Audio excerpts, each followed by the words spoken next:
e a vocês todos que constituem a instituição, que corroboram para que esse trabalho abençoado possa permanecer na lida de todos os dias. Que Jesus, o amigo incondicional de nossas almas, permita-nos a todos a construção da própria paz.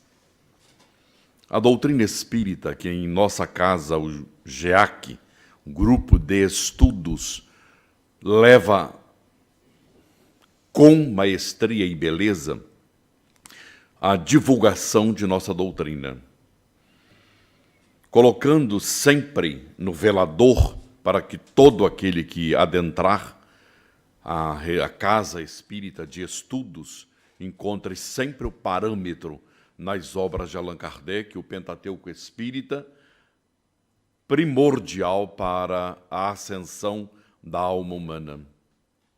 Em meio desses momentos tão difíceis com os quais nós todos convivemos, nas agruras do coração humano, nas dificuldades, nos dissabores, no desalento da alma humana em meio à problemática da enfermidade, quando de opino somos pegos pela enfermidade, por todas as dificuldades com as quais o nosso coração às vezes passa, o GEAC tem para nós o porto seguro para encontrarmos aqui alento à alma dorida e cansada, no aconchego da ternura dos fluidos que aqui permanecem, envolvendo a todos nós e deixando-nos impregnados de um quanto de energia salutar para os dias futuros que virão.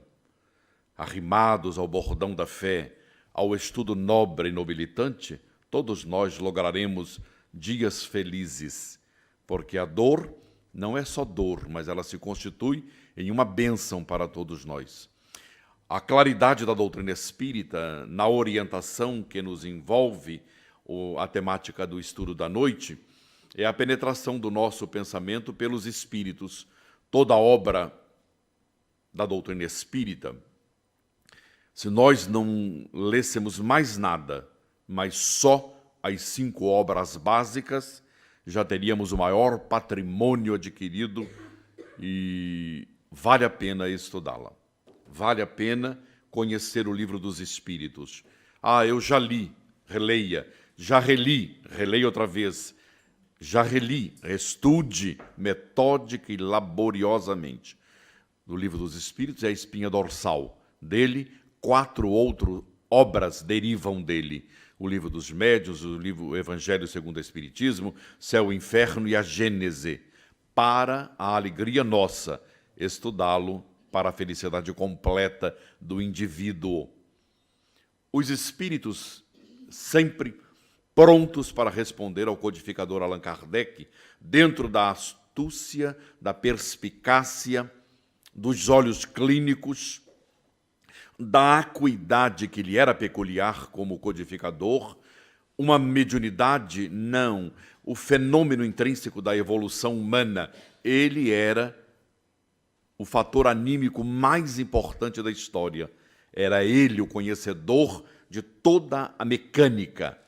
Nós ainda estamos na qualidade de médium. Ele era por si só que detinha a apreensão de tudo que estava no ar.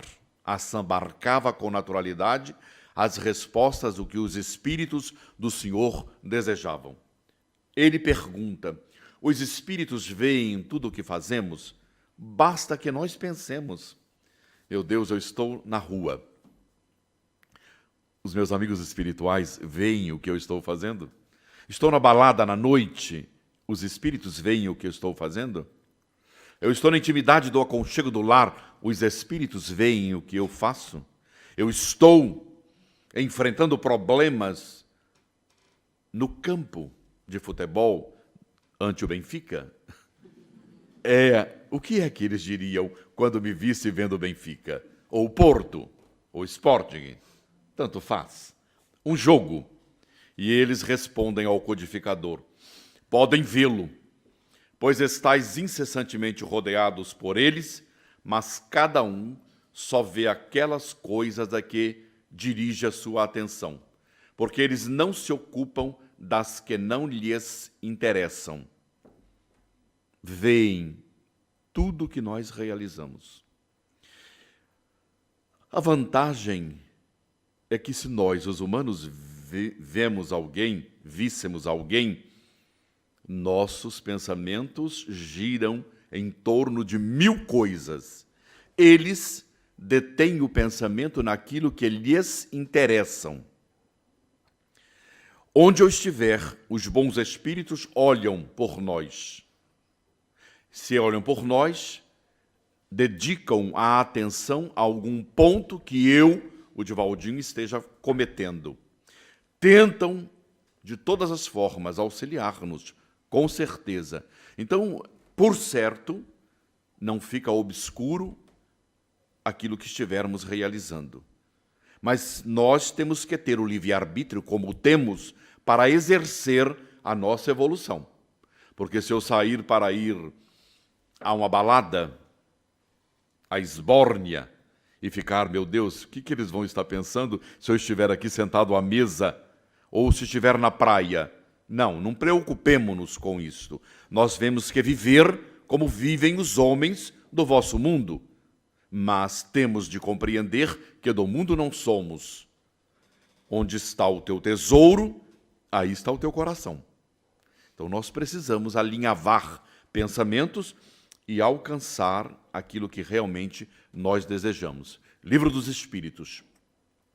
Allan Kardec pergunta: os espíritos podem conhecer os nossos pensamentos mais secretos? Qual filho diz à sua mãe o que está pensando? Não diz, diz aquilo que deseja.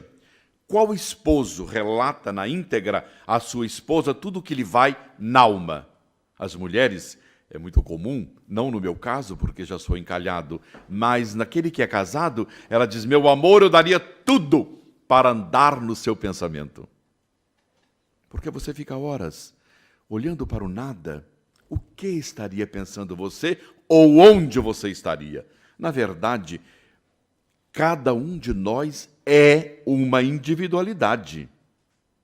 Temos os nossos pensamentos. Os espíritos podem conhecer os nossos pensamentos mais secretos? Respondem ao codificador: conhecem. Muitas vezes aquilo que desejaríeis ocultar a vós mesmos, nem atos, nem pensamentos, podem ser dissimulados para eles. Ponto pacífico, nos conhecem. Na intimidade do que nos vai na alma. Mas a grandeza da lei de Deus é tão perfeita, e a espiritualidade superior, que tem acesso à nossa intimidade em vendo-nos. Porque muitas vezes o espírito atormentado, ignorante, olha e nem nos vê. Como vimos nos relatos da obra de André Luiz, os espíritos nem conhecem, nem enxergam. Tem um primo que suicidou-se aos 19 anos e minha avó o acompanha para auxiliá-lo dentro daquilo que a lei permite. Ele nem imagina quem o segue é uma avó. Ele nem imagina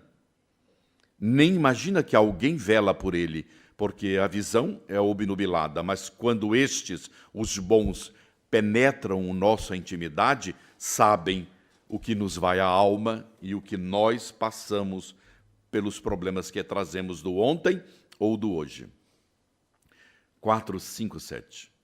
Assim sendo, pareceria mais fácil ocultar-se uma coisa a uma pessoa viva, pois não o podemos fazer a essa mesma pessoa depois de morta?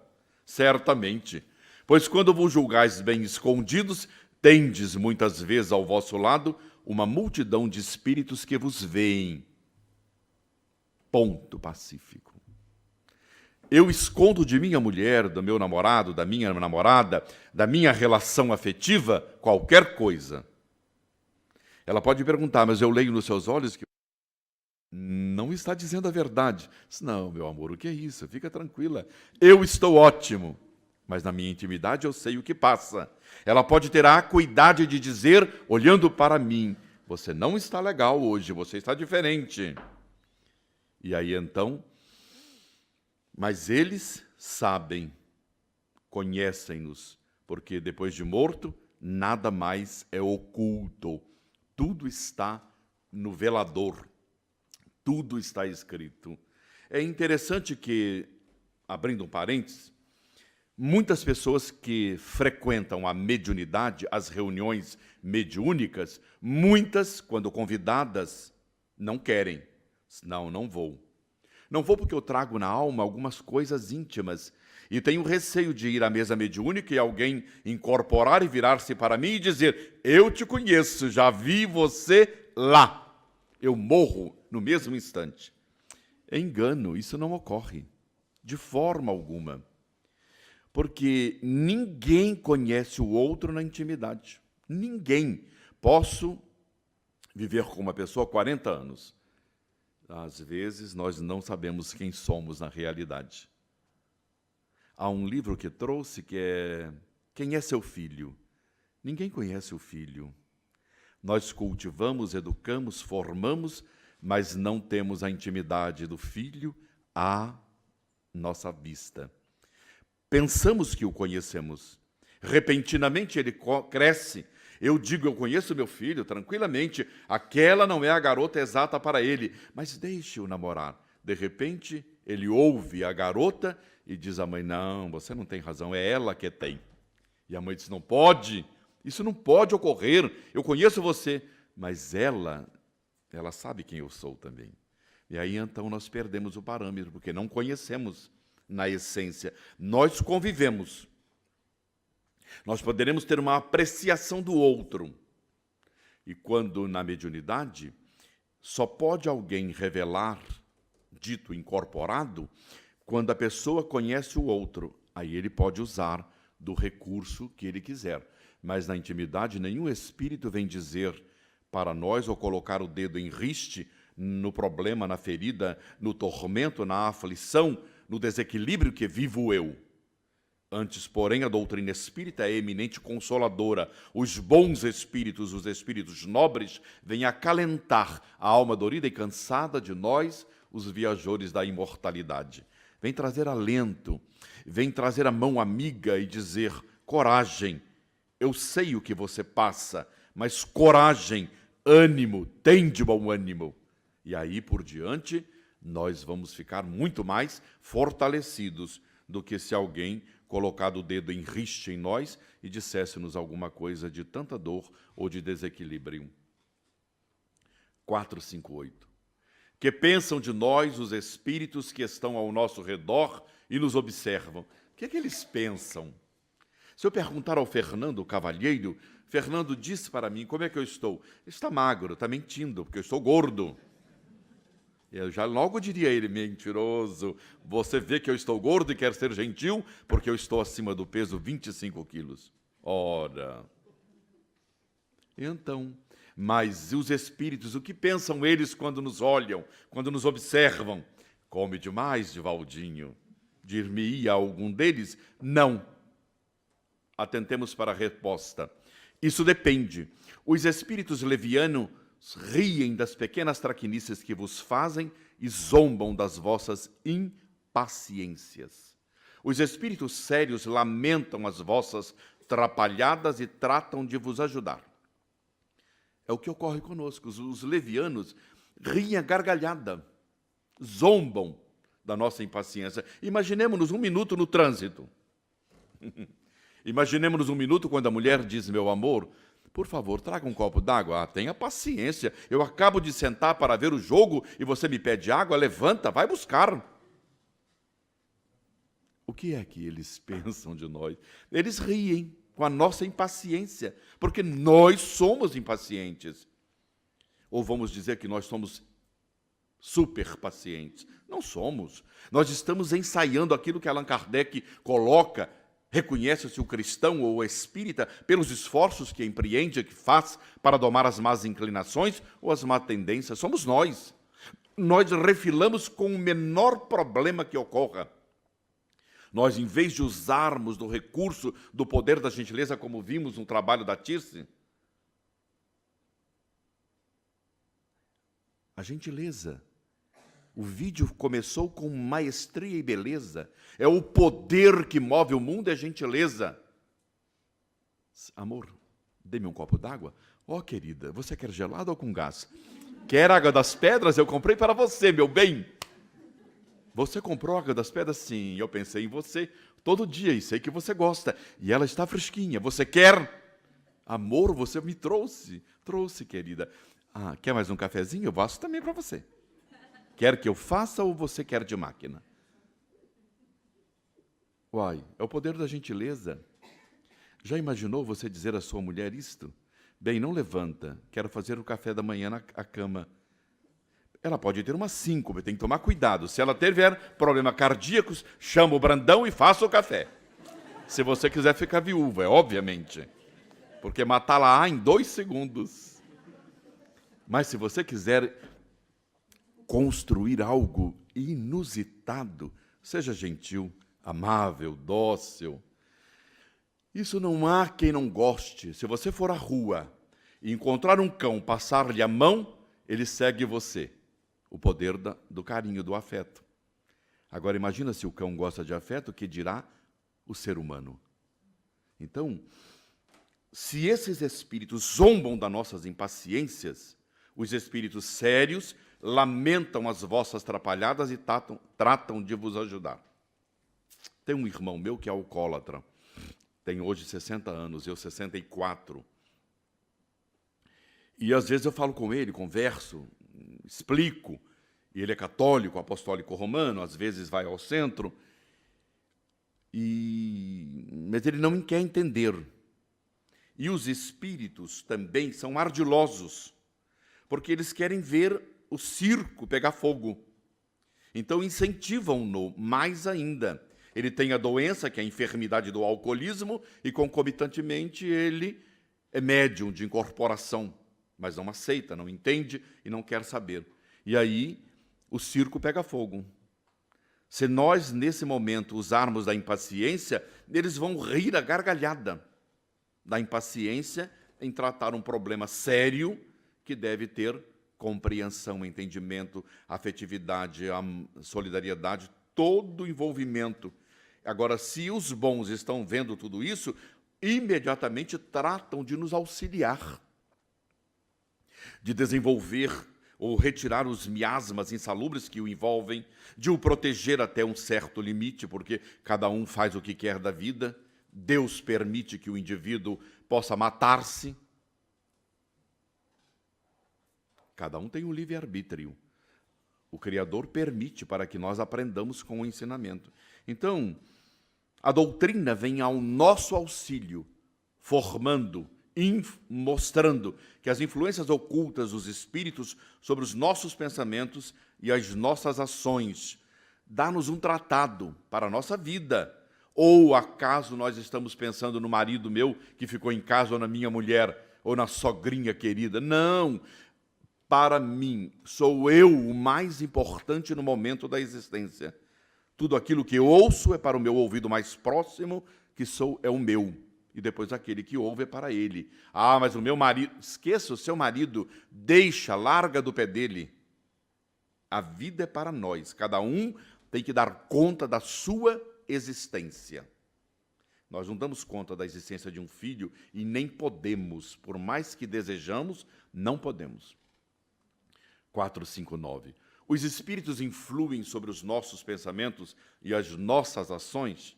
É preciso pensar numa pergunta dessa. O codificador astuto respondem as entidades venerandas. Nesse sentido, a sua influência é maior do que supondes, porque muito frequentemente são eles que vos dirigem. E Emmanuel acrescenta no livro Pão Nosso, tanto para o bem quanto para o mal. Depende de nós. Nesse sentido, a sua influência é maior do que supondes, porque frequentemente são eles que vos dirigem. Então, qual é a metodologia maior? Aquela que nos ensina Paulo, o apóstolo. Passai toda a nossa ação pelo crivo da caridade. Não há erro. A caridade, segundo entendia Jesus, benevolência para com todos, indulgência para com as imperfeições alheias, amor, caridade e justiça. Ora, o que mais nós queremos? Mas ainda é difícil para nós, porque nós não logramos alcançar um patamar na condição de usarmos do crivo da caridade nas nossas ações. explode em nós, arrebenta em nós, como a pipoca com o menor calor na panela, ela estoura. Nós nem precisa calor. Basta olhar. O que foi? Nunca me viu? Por que me olha desse jeito?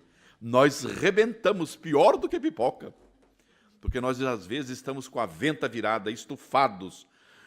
Há uma coisa que, agora, o ambiente onde nós estivermos, ensinou-nos Jesus: vigiai e orai. Quem cultiva o hábito da oração ao dormir, ao acordar, é um antídoto. Senhor, hoje eu estou muito feliz, acordo muito feliz. E agora vou sair. Eu vou em tal lugar, encontrar-me-ei com tal fulano, falarei com a mãe das crianças, porque nós estamos separados e é muito difícil lidar com ela, mas peço vossa proteção. Nós elencamos o nosso dia, preparamos o nosso dia, e aí tudo corre com muito maior equilíbrio e com amparo, com o vigiai e orai, a fim de que não caiamos em tentação. Por que não usamos? Porque nós não temos o método, o hábito, porque não criamos condições estas para a minha felicidade, para o meu bem-estar, para criar imunização contra as influências negativas. Dizia Chico Xavier, e com muita beleza de sabedoria, a sua casa, a varanda, conversávamos, tinha muita gente. Ele tinha levado alguns amigos comigo também, porque à época não dirigia, e os amigos aqui também levaram-me por caridade, e lá, chegando, e conversa vai, conversa vem, e um orador dizendo que havia saído para fazer palestras em tal lugar, o outro mencionando também que havia feito estudos doutrinários na sua casa, e ele disse com alto e bom som, com muita jovialidade: amigos, Emmanuel diz que quando o orador sai para fazer palestra ou a expositora, deve levar consigo a mulher, a fim de que não encontre a alma gêmea no caminho. E é uma verdade, nós estamos todos imersos em um mundo de fluidos, de energias. Nós nos conhecemos. Existe em nós a sensualidade, a sexualidade. Ninguém pode abominar uma coisa natural na lei de Deus. Então é preciso vigiar e orar. Porque se nós estivermos cansados da lida da vida diária, na sofreguidão de viver a dois, na falta de relacionamento, de entendimento, há aqueles que têm a síndrome da Gabriela: eu nasci assim e morro assim, ninguém me muda. Vamos discutir a nossa relação? Está calada, pelo amor de Deus, não fala em discutir relação. Eu nem posso mais ouvir a palavra. Mas não é discutir, vamos trocar uma ideia. Nós temos filhos, nós temos um parâmetro de ideias, nós precisamos elencar na nossa vida o que é que nós estamos fazendo da nossa vida. Lá vem você com a mesma ladainha, até parece religiosa. Não é ladainha, é a necessidade que nós temos. A síndrome da Gabriela não existe, ninguém nasce assim e morre assim. É ignorante quem pensa assim, é atrasado quem pensa assim. A doutrina nos convida a uma evolução. Ótimo, meu amor, senta. Vamos sentar-nos à mesa. Diga-me lá qual é o problema que está havendo com você e eu direi qual é o meu problema. Olho no olho, vamos colocar um denominador comum na equação da nossa vida.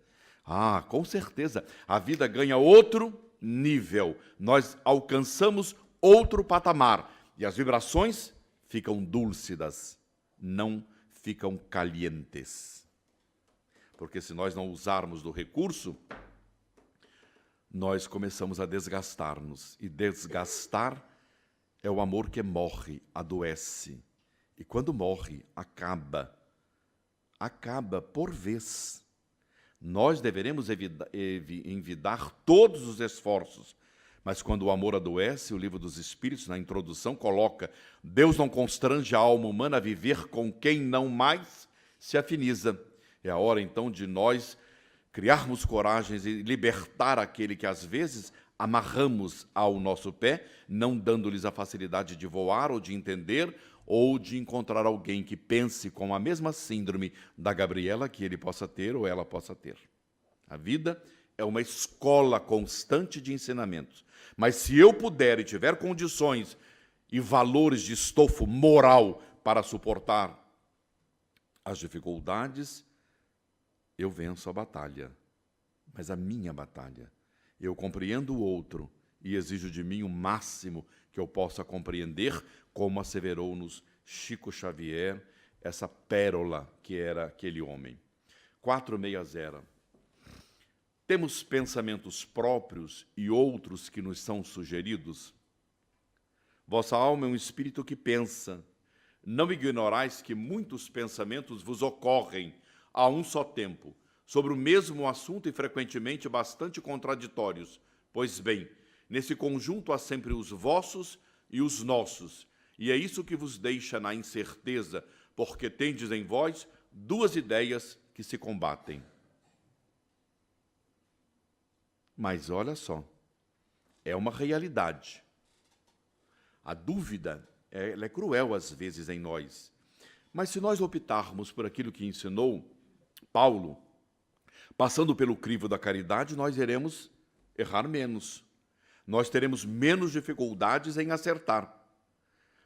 Ora, acordo pela manhã, olho para minha sogra, matá-la-ei. Péssimo pensamento. Horrível, não foi o melhor. Mas se eu olho para ela e digo, que coisa linda que é, que fofura, que encanto que ela é. Ela me ajuda tanto. Faz um arroz de caril, que é um espetáculo. E um franguinho com coco, que é outro espetáculo. Então eu começo a elencar as coisas boas. Mas é interessante por um outro ângulo, quando o indivíduo convidado por uma direção de uma casa, como esta, super organizada, sobre a orientação de plano espiritual superior, convida o indivíduo para ser médium. E o indivíduo senta à mesa mediúnica e acaba, no final de um longo período, tornando-se um médium improdutivo, como afirma-nos Allan Kardec, o codificador, em O Livro dos Médiuns. Porque ele fica numa guerra, ele senta à mesa e vem um pensamento, ele não sabe se é dele ou do espírito. Ora, se você foi convidado, reúne-se em nome do Cristo, sob a proteção espiritual das entidades venerandas, sentou à mesa, não tem taquicardia, não tem sofreguidão, não dói as pernas, não dói a cabeça, não tem pensamentos horríveis à mente, por que é que não dá aso àquele momento em que você sentou à mesa e o pensamento começa a atormentar-se? Ai, que dor! Ai, que dor! Diga, abra a boca, se não abrir a boca não há comunicação. Agora, esse medo de decidir de que pensamento, mas eu não estou com dor, mas estou com dor agora. Eu não sentei à mesa com a dor. O médium precisa ter confiança em si próprio, precisa estudar a doutrina, para que a mediunidade, ela desenvolva-se, para que a mediunidade ganhe muito maior o campo da sua sensibilidade. O medo é tal como outrora o que recebera um talento, teve medo e enterrou o talento. Volta o Cristo e diz a ele, ó servo infiel, por que enterrastes o talento e não destes ao Brandão para multiplicá-lo? Ao Brandão, nosso amigo, porque pode desenvolver talentos pelo desejo de auxiliar e de ajudar. Àquela época, porque não deste aos banqueiros, aos homens de antanho, que multiplicariam o talento? Volta, servo infiel, faze tudo outra vez. Nós precisaremos outra vez, estando diante de uma doutrina como a doutrina espírita, que aclara-nos o raciocínio, faz-nos antever uma realidade belíssima. 461. Como distinguir os nossos próprios pensamentos dos que nos são sugeridos? Quando um pensamento vos é sugerido, é como uma voz que vos fala. Os pensamentos próprios são, em geral, os que vos ocorrem no primeiro impulso. De resto, não há grande interesse para vós nessa distinção. E é frequentemente útil que não o saberdes. O homem age mais livremente se decidir pelo bem. O fará de melhor vontade se tomar o mau caminho. Sua responsabilidade será maior. Nós não temos por onde escapar. Não importa para nós, se nós tomarmos alguma atitude, alguma cautela, se nós estivermos alinhavados aos sentimentos nobres do serviço do bem, nós estaremos com um antídoto. Se nós estivermos analisando o pensamento friamente, passando-o pelo crivo da caridade, como fala Paulo, os nossos erros serão menores. Mas é preciso que nós usemos desse recurso, senão teremos dificuldades. Agora, que importa saber se o pensamento é ou não é? Quando a mãe toma em tenra idade do berço, a criança diz: qual de nós duas é a culpada? Isso não importa quem é culpado. O importante é que hoje eu te vou educar. Hoje eu sou tua mãe.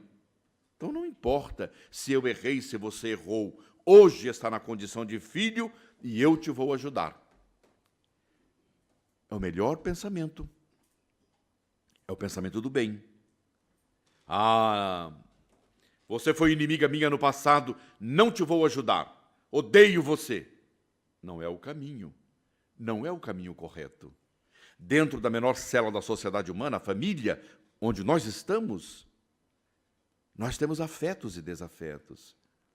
Mas nós somos pais e temos que educá-los, temos que formá-los, respeitá-lo desde que os limites estejam dentro de um quadrante de educação, de formação para o indivíduo. Mas hoje eu sou o teu pai e hoje te vou educar. Ah, mas nós somos amigos. Amigo é uma coisa, paternidade é outra. Com o amigo eu tenho concessões. Com o pai eu tenho que ter diálogos e formação e entendimento. E o fundo da amizade, ele é nobre. Mas há deveres dentro da paternidade e da maternidade. É muito importante alinhavarmos às vezes. 462. Os homens da inteligência e de gênio tiram sempre suas ideias de si mesmos. Algumas vezes as ideias surgem de seu próprio espírito, mas frequentemente lhes são sugeridas por outros espíritos que os ajudam, que os julgam capazes de as compreender e dignos de as transmitir. Quando eles não a encontram em si mesmo, apelam para a inspiração. É uma evocação que fazem sem o suspeitar. Os pensamentos, é interessante. Todos nós temos a certeza que ao dormir encontramos-nos com os bons. Quando ainda nos preparamos para a noite, nós estamos junto deles, falamos com eles, trocamos as impressões, retornamos ao corpo com uma orientação. E pela manhã dizemos: eureka, eu já sei o que fazer.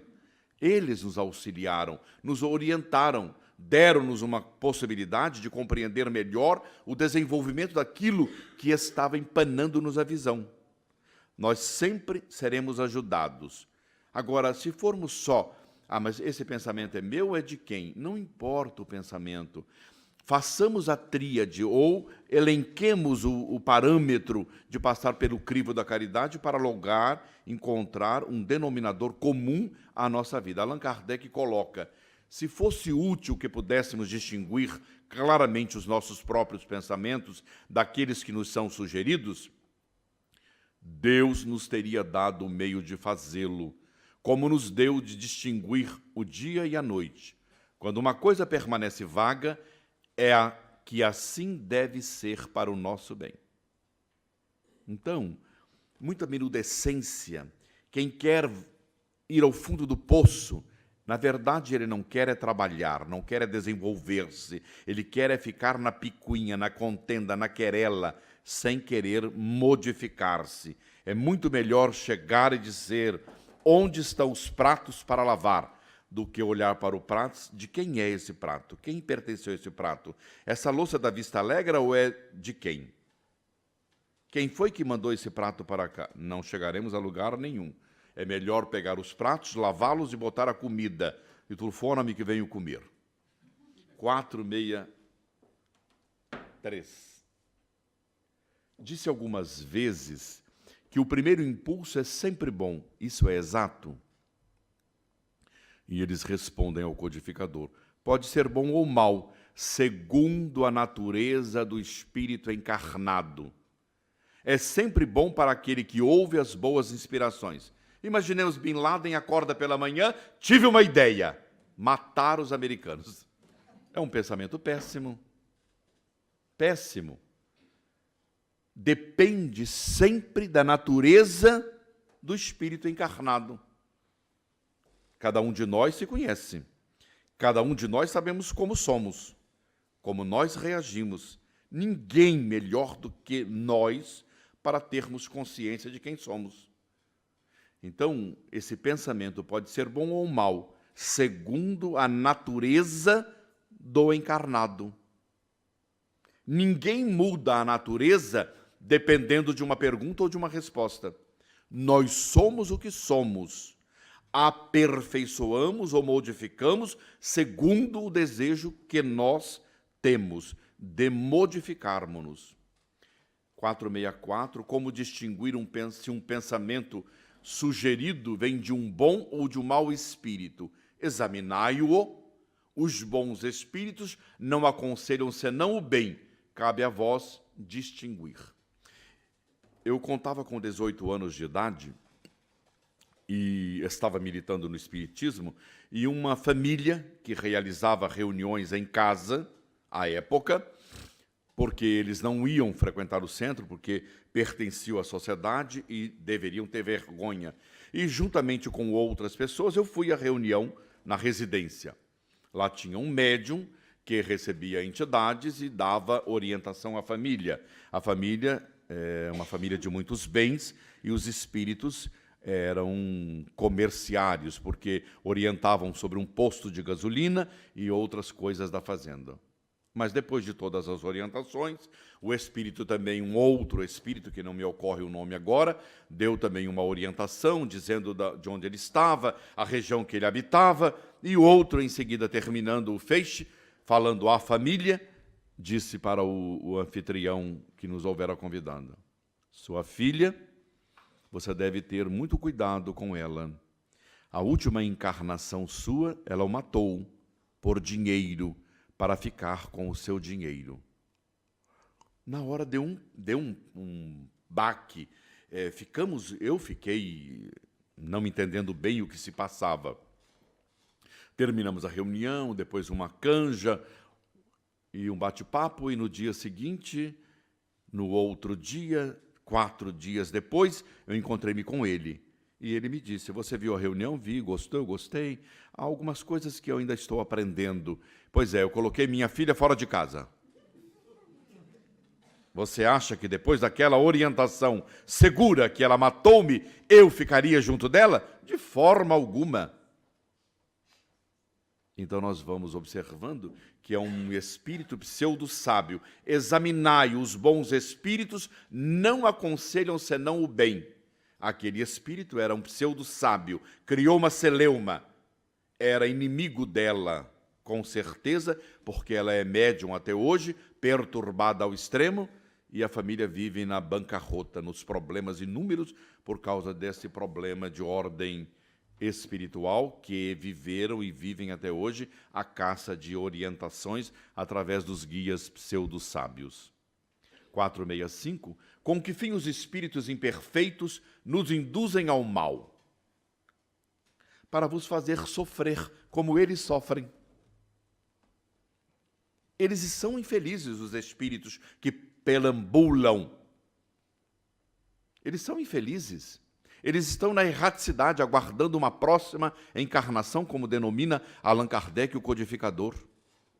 E nesse inteirinho, quando olham para alguém, veem-no infeliz. Eles são infelizes. E o outro transborda de alegria, como o Miguel, que não engorda 1 grama, está sempre magro. Ele olha para ele, como pode aquele rapaz ser magro aos 40 anos de idade? Olha para o Fernando, elegantérrimo. E a infelicidade de vê-lo tão magro, isso não pode. E eles querem incitar o indivíduo ao mal, para vos fazer sofrer como eles sofrem.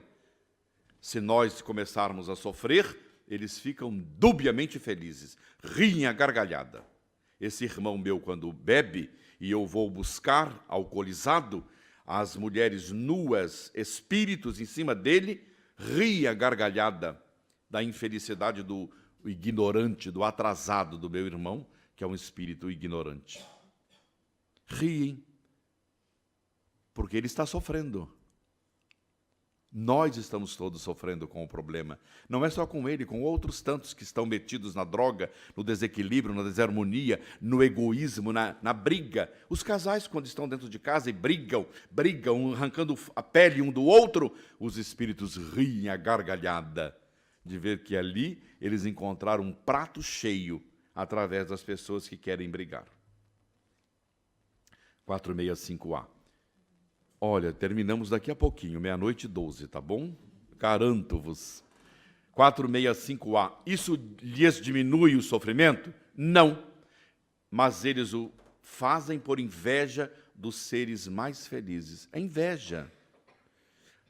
Mordem-se através da inveja. Eles não têm o que fazer. Eles ficam esperando o indivíduo. Como o gato espreita o rato.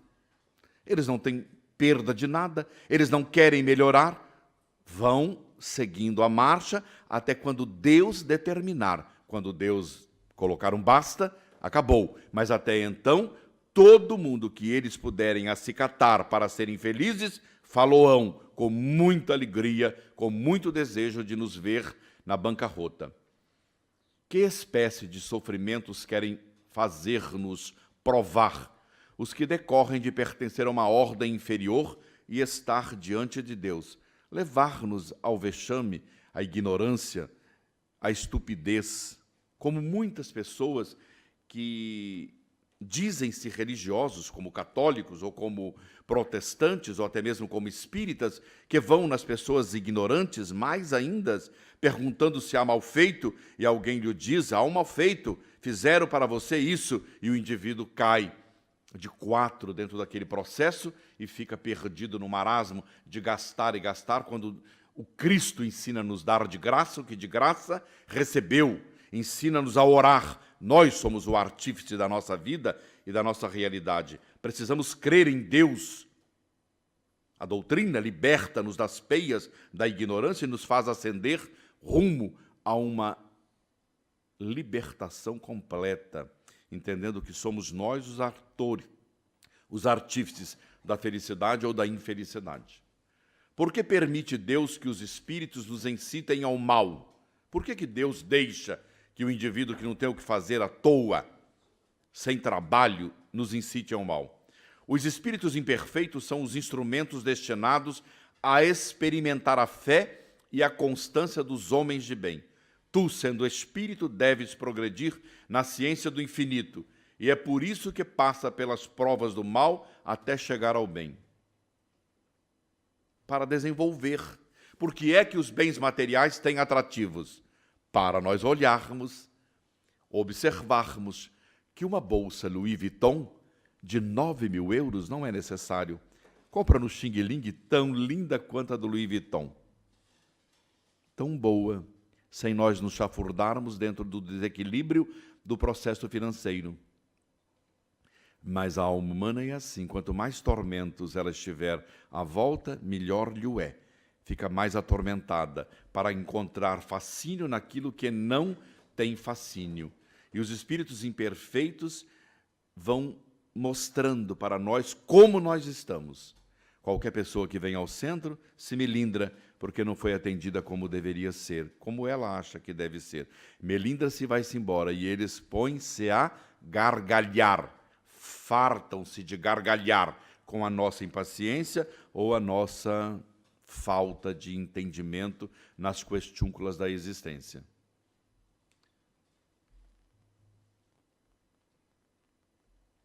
A observação de Allan Kardec. É assim que Deus deixa à nossa consciência a escolha da rota que devemos seguir e a liberdade de ceder a uma ou a outra das influências contrárias que se exercem sobre nós. Nós é que somos o construtor. Eu deixo se eu quero. Eu digo não se eu quero dizer não. O Cristo ensinou-nos, seja o seu falar, sim, sim, não, não. O que decorre daí é problema do indivíduo. 467. Pode o homem se afastar da influência dos espíritos que o incitam ao mal? Sim, porque eles só se ligam aos que os solicitam, por seus desejos ou os atraem por seus pensamentos. Nenhum espírito ficará ao pé de nós se eu disser não quero, não vou, não farei. Nós é que somos o proporcionador, aquele que dá guarida pelos nossos pensamentos, pelas nossas deficiências, pelos problemas que trazemos, pelas dificuldades que se somam à nossa existência. Quando nós soubermos usar da força que o indivíduo tem, por isso que afirmou-nos o Cristo, vós sois deuses, podeis fazer o que eu fiz e muito mais, se o desejardes, se o quiserdes. Sou eu, somos nós que decidimos o caminho que nós queremos ou não. 468. Os espíritos cuja influência é repelida pela vontade do homem renunciam às suas tentativas? Que queres que eles façam? Quando nada têm a fazer, abandonam o campo. Não obstante, espreitam um momento favorável, como o gato espreita o rato. Um outro senhor que nós temos na associação, na nossa casa, que temos uns trabalhos junto do alcoolismo, o AA anônimo.